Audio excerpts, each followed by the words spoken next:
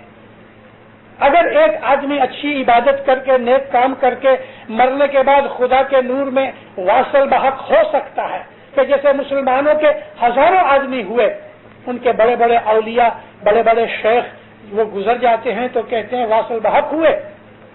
اگر مسلمان اپنے بڑے بڑے سیدوں کو، اپنے شیخوں کو مرنے کے بعد یہ کہتے ہیں کہ وہ اللہ کے نور میں مل گئے تو ہمارا امام جب وہ امام بنتا ہے، جب امامت ظاہر ہوتی ہے تو وہ خدا کے نور میں ایک ہی ہو جاتا ہے، ایک ہی ہوتا ہے. امام کے اندر جو امامت کا نور ہے وہی خدا کی اتھارٹی ہے کہ جو اللہ تعالیٰ کے قرآن شریف میں بھری پڑی ہوئی ہے. میرے پاس اتنا وقت نہیں، انشاءاللہ کبھی میں 8 10 15 دن کے لیے ادھر آؤں گا. میں سوچ رہا ہوں میں کسی اور جگہ نہیں جاؤں گا، لیکن 1 یا 2 ویک کے لیے کیوبک میں آؤں گا. کیونکہ آپ کی کیوبک کی خاص طور پہ مونٹریل کی جماعت میں کچھ ایسا سڑا ہے کہ اس سڑے کو پیٹرول ڈال کے آگ لگانی چاہیے تاکہ وہ سڑا نکل جائے. میں انشاءاللہ آؤں گا، لیکن آج تو میں آپ کو یہی وہ باتیں کہنی چاہتا ہوں کہ جو اسماعیلی مذہب کی خوبیوں کا اظہار کرتے ہیں. اسماعیلی مذہب سیکھو. اسماعیلی مذہب میں کوئی ہندو چیز نہیں، ہمارے گنانوں میں کوئی ہندو ایلیمنٹ نہیں. ارے دینداروں، سائنٹسٹوں نے ابھی تک کچھ چیزیں معلوم نہیں کی جو ہمارے گنانوں میں ہیں. 3 یا 4 مہینے، اکتوبر مہینے کا ڈیٹ مجھے یاد نہیں لیکن میرے پاس وہ ٹائم ہے. میں آج گئے 40 برس سے ٹائم اور ریڈرز ڈائجسٹ پڑھتا ہوں اور ہر برس میں اس کا وہ سبسکرپشن بھیج دیتا ہوں. اکتوبر مہینے کے ٹائم کے اندر